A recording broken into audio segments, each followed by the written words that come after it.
పులులు అంతరించిపోతున్నాయని, సంస్కృతి అంతరించిపోతుందని చింతించే మనం అతి విలువైన అరుదైన ఒక తరాన్ని కొన్ని సంవత్సరాలలో పూర్తిగా కోల్పోబోతున్నాం.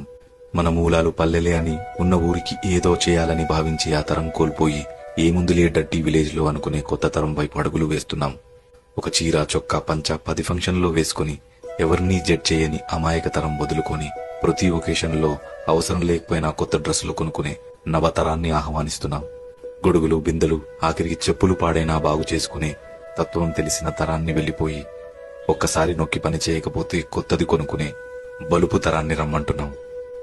లావైనప్పుడు కుట్టు విప్పి, సన్నబడ్డప్పుడు కుట్టు వేసి బట్టలు వాడే తరం నుంచి మంచుకున్న బట్టల్ని ఎక్కడెక్కడో చించుకునే వింత తరంలోకి వచ్చేస్తున్నాం.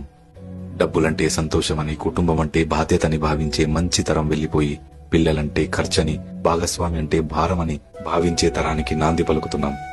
నీకు చందమామ చూపిస్తూ, గోరుముద్దలు తినిపిస్తూ అమ్మతత్వం ఉన్న తరాన్ని మర్చిపోయి ఏం కావాలన్నా ఆన్లైన్లో ఆర్డర్ పెట్టుకో, డోంట్ డిస్టర్బ్ మీ అనే కొత్త అమ్మతనాన్ని అలవాటు చేసుకుంటున్నాం. అమ్మ వారిలా కనిపించిన అమ్మ వాడిపోతున్న కొమ్మ ఆకులా కనిపిస్తున్నా గుర్తించలేకపోతున్నాం.